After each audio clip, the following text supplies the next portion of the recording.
Moi, c'est Mario. Et moi, c'est avocat, moi, c'est défenseur de droits. Je travaille dans le bureau d'avocats internationaux pour travailler avec mon équipe pour les droits qui violent. My name is Mario Joseph. I am an attorney working for human rights in Haiti.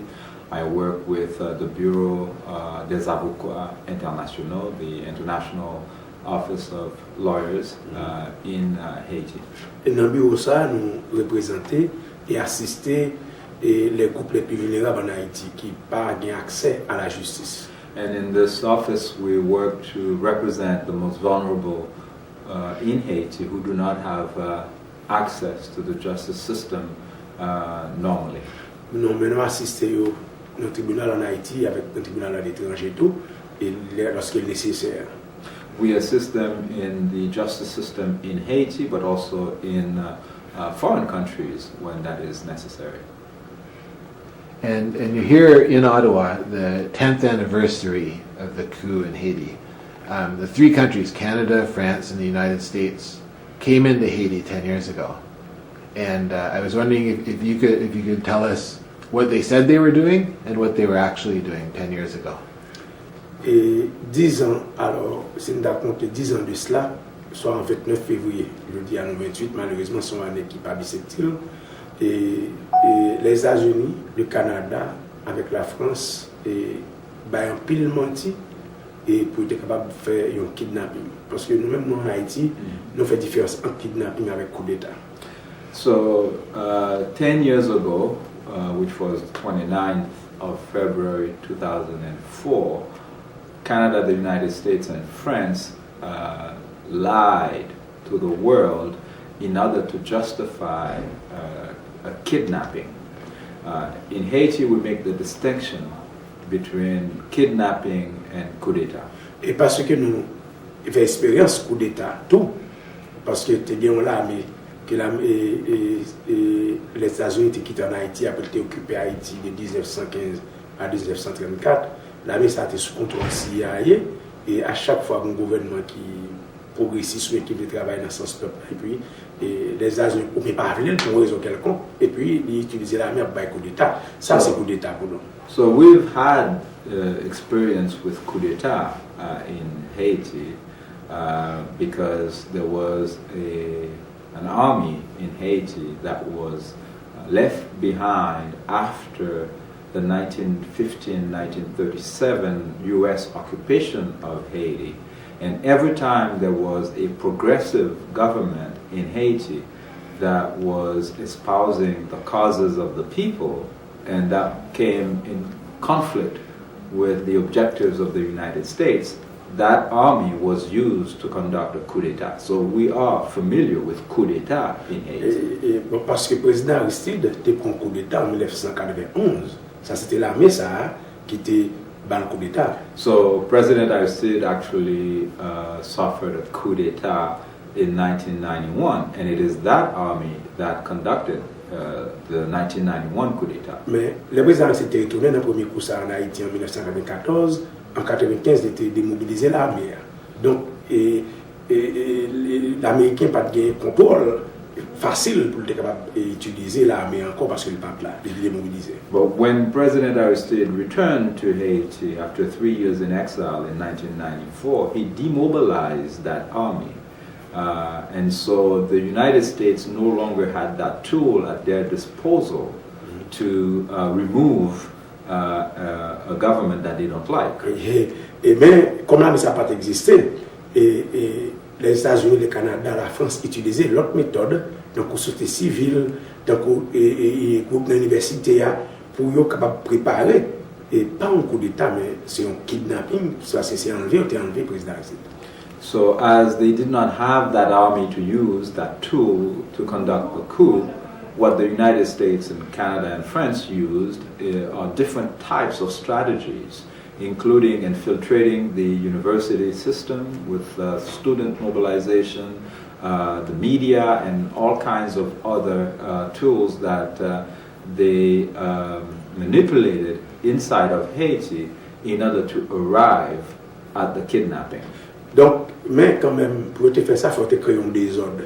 un désordre généralisé dans la société civile là, dans l'organisation des droits de l'homme, et par exemple, qui t'a soi-disant dit à monitorer les violations qu'a fait. Mais c'est des bagages qui pas documentés, mais ils ont été faits et pour faciliter le kidnapping. So they use a lot of so-called non-governmental organizations in the civil society to create, I guess, disturbance, civil disturbance in the country in order to provide the pretext for the intervention. Et nous dit kidnapping parce que c'était l'armée américaine même qui était entrée. La caille président Aristide, pas n'en parler, mais qui était prendre. Mais c'est pas l'armée qui dit prendre le pouvoir. Mais c'est des soldats américains qui étaient entrés, qui, dans des yeux, ils mettaient le nom à avion.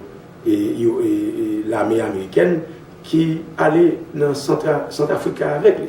C'est parce que c'est pas l'armée qui était fait ça. So, because it wasn't the army in Haiti that conducted the kidnapping, it was U.S. soldiers who entered the residence, not the palace, but the residence of the president, and blindfolded him and carried him to a plane, a U.S. plane, and kidnapped him out of the country. Donc c'était un plan qui était commencé depuis le président Aristide arrivé dans le deuxième mandat. Premièrement, il a commencé à mettre en bago, tant que des prêts qu'il a cherché faire, et il était en adhésion pour les prêts, Haïti commençait à payer intérêt, et puis il va aller. So it started as soon as Aristide was returned to Haiti in 1994. They started with economic boycott, where there are loans that Haiti had contracted with the international financial institutions, and Haiti was forced to pay interest on those loans without the loans being disbursed. Et World Canada lui-même c'était financé cette organisation droits de l'homme en Haïti et l'autre etc. dans la société civile là et pour arriver et banaliser tout effort et le président a fait en matière de droits de l'homme ou bien et sous question pour aider et masse populaire pour joindre plus bon et dignité au plus bon la vie. And Canada had a specific role in infiltrating civil society to undermine the efforts that President Aristide was doing in human rights by funding groups that would accuse the government of human rights violations without providing any proof of it, but they were well financed by countries such as Canada. Bon, et dans kidnapping ça, nous avons hiérarchie, soit sur des malfaiteurs entre des pays impérialistes, mais les États-Unis c'est même qui chef bagala, mais il y a des coups de au Canada, tant pour la France. Par exemple, la France c'était un pile problème avec les États-Unis avec la question Irak là. Mais le fait que Aristide demandé, le président Aristide demandé la France pour payer restituer des indépendances. Bon, il y a des bonnes raisons pour combiner avec le service routier tout, mais c'est les États-Unis qui bossent et bagala et kidnapping. There are hierarchies in the international countries that participate in the coup in Haiti. Of course, there is the involvement of Canada, as we've just discussed, but France as well played second fiddle to the United States, which is the real boss in that situation. So, in the case of France, we know that they had a disagreement with the U.S. on the war in Iraq, but on the intervention in Haiti, they found an opportunity to reconcile their differences because France was very angry at the fact that President Aristide in 2003 had demanded that France return the $22 billion ransom that they had collected from Haiti between 1825 and 1947 as reparations, not to the former slaves or their descendants or their survivors, but restitution, the money, the reparation was provided to the white French as compensation for having lost their slaves. And that money was collected between 1825 to 1947, and President Aristide had demanded that France return that money to the Republic of Haiti. So France had a lot of interest in unseating President Aristide from power in Haiti. Et je pense là, il y a des gens en Haïti tout, et que le Canada, et cela est important pour avoir une enquête qui fait comment le Canada baille l'argent, ou bien comment tu mets l'argent en Haïti, il dit la aide, et puis c'est des groupes utilisés, donc un groupe 184 qui regroupé et des gens qui riches ou des gens qui patrons, qui travaillent dans la factory, qui ont exploité le peuple dans la question de travail. Et ils ont utilisé le groupe ça autour pour parce qu'on connaît. Parce qu'il y a notre bagaille encore, le président Aristide demandé, et salaire minimum, non, il faut monter. Et qui sont salaire minimum qui vraiment esclaves. Donc ça, ils ont joué un terrain facile avec M. Grenet et bourgeois en Haïti, qui pas en pile, mais quand même, qui gagne l'argent en main, puis ils viennent jouer l'argent au Canada. Et là, c'est important pour avoir une enquête qui a faite sur comment le Canada a utilisé taxes canadiennes en Haïti, dans déstabiliser le gouvernement Aristide. It's very important for Canadians to follow how their tax money was used to destabilize the government of Haiti. In particular, how certain groups were funded in Haiti, such as the Group 184, that was spearheaded by rich Haitians who are sweatshop owners, who were very much motivated to overthrow President Aristide because he did increase the minimum wage, whereas these sweatshop owners wanted to keep the wage low as of the time of slavery. And so it would be important for Canadians to follow their money, because a lot of the money that is claimed as aid to Haiti was actually money that was specifically targeting subversive groups, especially among a small group of Haitians, but very powerful and rich Haitians, such as André Apped, who is a white Haitian who owns the sweatshop that is a subcontractor to Canadian companies such as Guild and Activewear. I was wondering if we can now shift to what. So there was a destabilization and the kidnapping of the President Aristide, and what has happened in the 10 years since that happened? Bien, c'est ça. Et nous les mentir. Parce que vous te dit que c'est un gouvernement qui était une dictature, qui était payé l'Organisation de l'Homme pour te monitorer. Et après, le président Aristide finale, il n'a pas fait différent. Et au contraire, le droit de l'homme vient payer empirer. This is exactly what I call the lie, because their argument was that the government under Aristide was corrupt and was involved in human rights violations. Yet when we look and compare over the past 10 years, the human rights situation has become worse in Haiti. And so it is very important for people to find out what's happening in Haiti today. Je ne vais pas prendre temps pour m'expliquer tout le progrès comment c'est fait sur le gouvernement Aristide là, malgré qu'il y ait des blocs, des ballons bago, il n'y a pas de ballons, etc. Et je vais prendre un exemple. We will not be able to spend enough time to explain what kind of progress was already being made under the Aristide government, but I'll just give you one example. Et par exemple, l'école secondaire, et de 1804, les non indépendants, à 1990, les Aristide élus, l'État ici a fait 34 l'école secondaire. So between 1804, which is the Declaration of Independence of Haiti, and 1990, when Aristide was elected, there were 34 high schools created. Et pendant la période, malgré tout coup d'État, et de 90 et 91 à 2004, malgré toute perturbation politique, l'État haïtien construit 138 l'écoles. And despite all the coups and all kind of perturbation that took place during the mandates of Aristide, there were 100 and et 138. 138 high schools that were created only during those truncated mandates of Aristide. Et qu'il y a là, pendant pas la voilà, il y a des professeurs qui sont en grève et parce qu'ils n'ont pas recevoir salaire ou bien parce que l'école n'a pas gagné facilité. Ils ont en grève, qu'il y a une grève générale en Haïti pour l'école, c'est pour nous. De 2004 à Koulia, en termes d'éducation, on n'y est pas fait.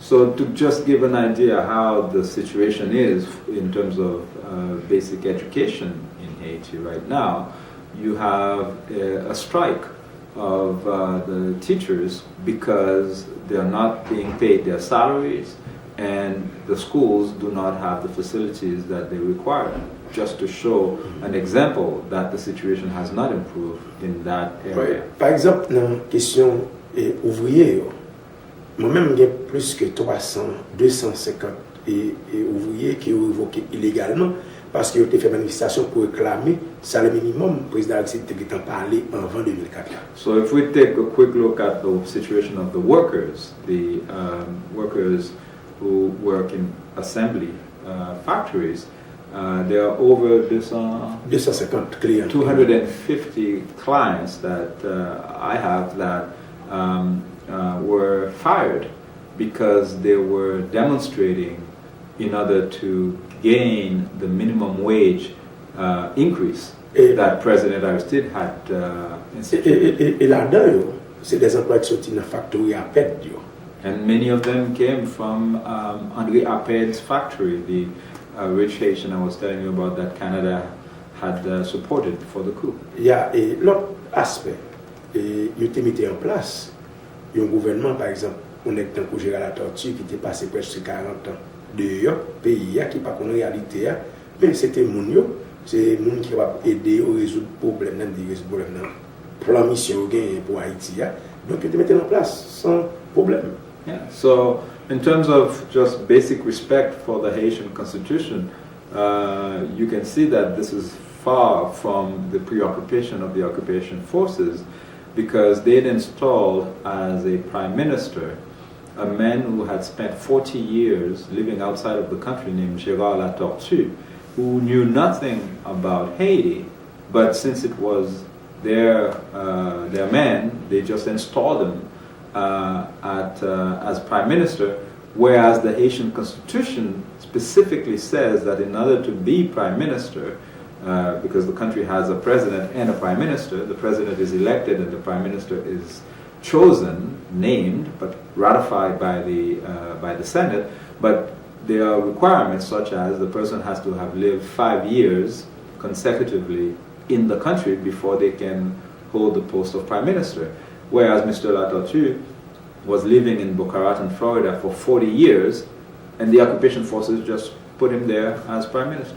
Et pour la force occupation, c'est plus gros problème en matière de droits humains en Haïti. Parce que eux-mêmes, ils ont participé dans pile et de manière massive violation de droits et droits peuple haïtien en Haïti. Now, the greatest human rights violators in Haiti are the United Nations soldiers, the foreign occupation forces, who have participated in numerous cases of human rights violations. These are since the earthquake? No, or they've been here since the 10 the years? coup. Okay. Since the coup. Et ils ont même utilisé des répressions psychologiques. Tant qu'ils ont dit qu'il y a une zone, ils ont les bandits. D'abord, depuis qu'ils ont bandits dans la tête, tant qu'ils ont tué les gens, depuis qu'ils ont mort. Au moins, sauf d'un côté, depuis qu'ils ont tué les gens, ces zones de non-droit. Donc, ils ont même là, ils font des exécutions sommaires terribles sur la population, particulièrement dans le quartier populaire, où des soleils et bel et côté de résistance kidnapping. So the first element is psychological repression, where they have used terms like bandits and other Creole terms in the same vein to describe people who live in the impoverished neighborhoods where there was resistance against the occupation and the kidnapping of the president. And so in those areas, such as Cité Soleil and Bel Air, in the capital, they have used drastic measures and summary executions on those populations, and unfortunately, it is not monitored or well reported outside of Haiti. Yeah. Et puis, les soldats font plus de viol, et il y a là-dedans qui après quitter le pays, par exemple, dans un cas qui sont viols, mais tout, de viol là, il y a un petit monde qui fait là-dedans. Et les policiers, ça part là, et c'est dans le Nigeria, et là, petit monde ça, ils sont papa, donc ils n'ont pas de droit à l'éducation, pas de droit à la santé. Ça, c'est un exemple. Mais, so one simple example is a UN soldier who raped a Haitian girl, and in that particular case, because there are many cases of rape, and in that particular case there's a child born out of that rape, and the child doesn't have access to health care, education, because there's no father, and the soldier who was stationed in Haiti, or the police in this particular case that I'm dealing with, that police is outside of Haiti now. They return to their country. Donc, par exemple, il y a un cas Johnny Charles, un jeune qui est dans le sud du pays, dans Port Salut, 5 soldats uruguayens sodomisés, et puis ils prennent des vidéos et puis ils mettent dans le grand public. So there's also, some of it involves voyeurism and display of rapes. So, for instance, the case of Johnny Jean, a youth from Port Salut who was sodomized by 5 Uruguayan soldiers who videotaped the whole situation, and posted it on the internet, and still there is no justice. Bon, et ça, on a parlé, on a critiqué sur un Aristide qui parle de vrai, il nous fait plus mal là-dedans. Donc, c'est une instauré violation de la monde. So the criticism that they were making against President Aristide, who were unsubstantiated, now you have plenty evidence of these things actually happening under the occupation regime. I guess with time constraints on this interview, just to look at, so it's been 10 years of this occupation, and where is it now, and what is there to be done from where we are right now? Bon, et il est difficile parce que nous avons une situation politique très difficile, parce que l'élection n'a jamais fait. Et bon, tu as près de 3 ans et nous pas connaît qu'il n'y a pas fait l'élection. Ça veut dire renouveler et messieurs politiques, laisser pour moi qui est trop facile, et pour t'accompagner, tu as notre gouvernement, tu as notre système qui te permettre peut-être de une plus bonne voie pour les peuple haïtien. Mais pourquoi là? It's very difficult because, it's evident you need to replace the current actors in Haiti, but elections were supposed to be held. Now it's been 3 years, and it's not clear how and when such elections will take place. So it is a very difficult situation to imagine what can be done. And is it still that the party of Aristide can't be in the elections? Is that still a condition? Premier, en 2006, il a été bloqué. Parti Parti Aristide a été bloqué net. Mais il y a certains gens qui étaient sur notre bannière, notre parti. Mais systématiquement, il a été bloqué la valeur pour participer. Quand il y a là, bon, je ne sais pas, mais je pense que c'est un scénario qui est plus sur l'homme, il ne pas la valeur participer. Mais étant donné au senti, l'aide dans le système, ça a fait là, il est capable de quitter la valeur participer. Une élection magouille, une élection pas correcte, de quoi il est capable de quelques sénateurs, quelques députés, pour pas avoir une influence. Ça, c'est un scénario possible qu'il y a là. Mais en grande partie, ce n'est pas volonté. Et Comité national Canada, les États-Unis, pour la Valasta, un parti à part entière qui a participé de manière libre, de l'élection qui est libre, qui est correcte. The current perception is that the occupation forces who are in charge of things, running things in Haiti, including elections, would not want to see Lavalas participate in elections.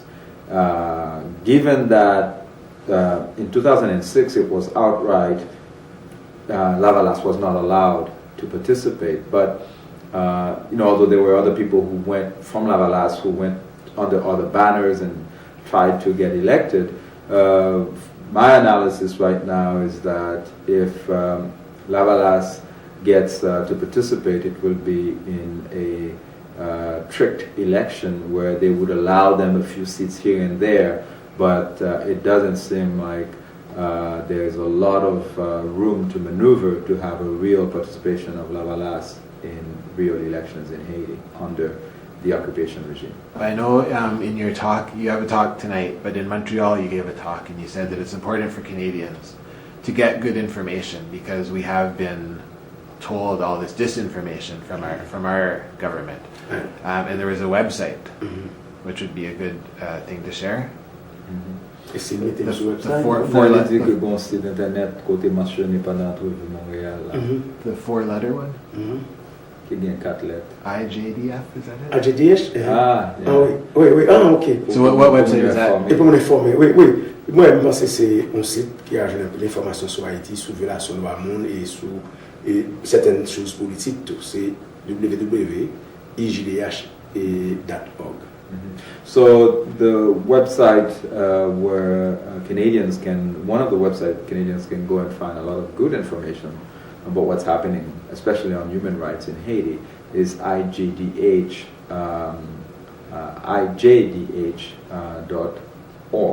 right? Standing for Institute for Justice and Democracy in Haiti. So that's...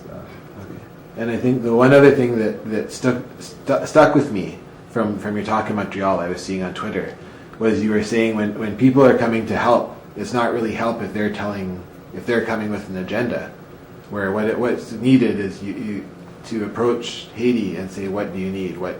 What's important for the people in Haiti, right? That's kind of, is that the message? Yeah.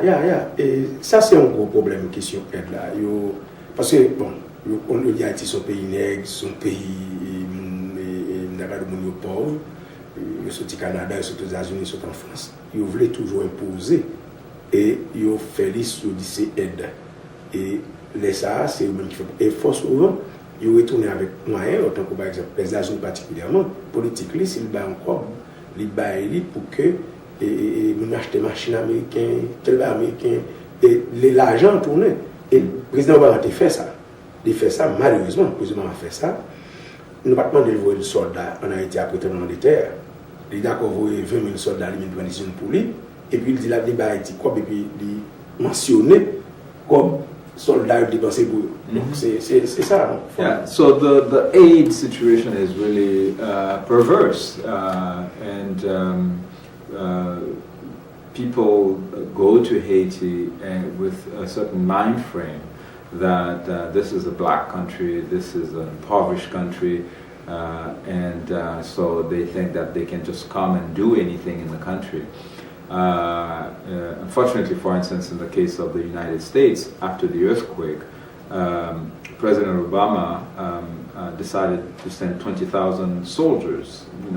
After the earthquake, Haitians were not asking for soldiers, but he decided to send soldiers. And then when doing their announcements of how many millions of dollars of aid that they are providing to Haiti, that's also accounted in there. Not only do they account, the cost of keeping the soldiers there, but also some of the private funds donated by private American citizens are used for the transportation of those soldiers. So the aid, the so-called aid to Haiti, is really a scam where the countries that claim to be giving are actually the ones collecting the money also. So it's fraught with problems. Et par exemple, un autre aspect encore, c'est ne pas quitter le monde, participer. Et dans ça, vous voulez aider, dans besoin, parce que c'est le monde qui a besoin. Ce n'est pas le monde qui veut dire besoin. Mais tout, et après, vous faites toute démagogie, aide, gros bruit qui fait, les gens nous lever aller, et puis côté est vide. Même chez eux, ça veut dire, les organisations en Haïti n'ont pas bénéficié dans le temps ça devine faire. C'est des bagages qui passagers, yo loué machine, ça veut dire toujours compagnie par le machine non, le monde pas faire les puis ça veut dire après il est allé comme la fini, tout bagages aller, qui soit machine de cas là c'était le hôtel, il pas peut-être pièces infrastructure. Non, c'est ça. Yeah. And in most of the systems, you can see that there's nothing left in terms of infrastructure for the country after the so-called projects are conducted. You know, people would rent houses, they would rent cars, and use a lot of material, but a lot of it actually coming from outside. And so, and that happens because they do not involve Haitians in the decision making. And it's all imposed from externally, and so that's a system that is simply not working at all. Compréhension dans cette question ça, c'est encore un docteur qui est malade, mais il va traiter il va quitter le malade pour toujours. My understanding of the situation is like a doctor who has a patient, but who doesn't want to treat the patient, but want to keep the patient sick forever so that they can continue to have, you know, a job to do. So the patient has to be sick in order for the doctor to have a job to do. Il y a son autre aspect pervers de aide là, en dehors de ça, Canada, les États-Unis fait pour utiliser l'argent pour détruire la démocratie en Haïti. Tout ça, c'est un aspect pervers. And in reality, a lot of the so-called aid is really money to conduct subversive activities in the country, really, a political agenda. All right, well, thank you very much. You're welcome.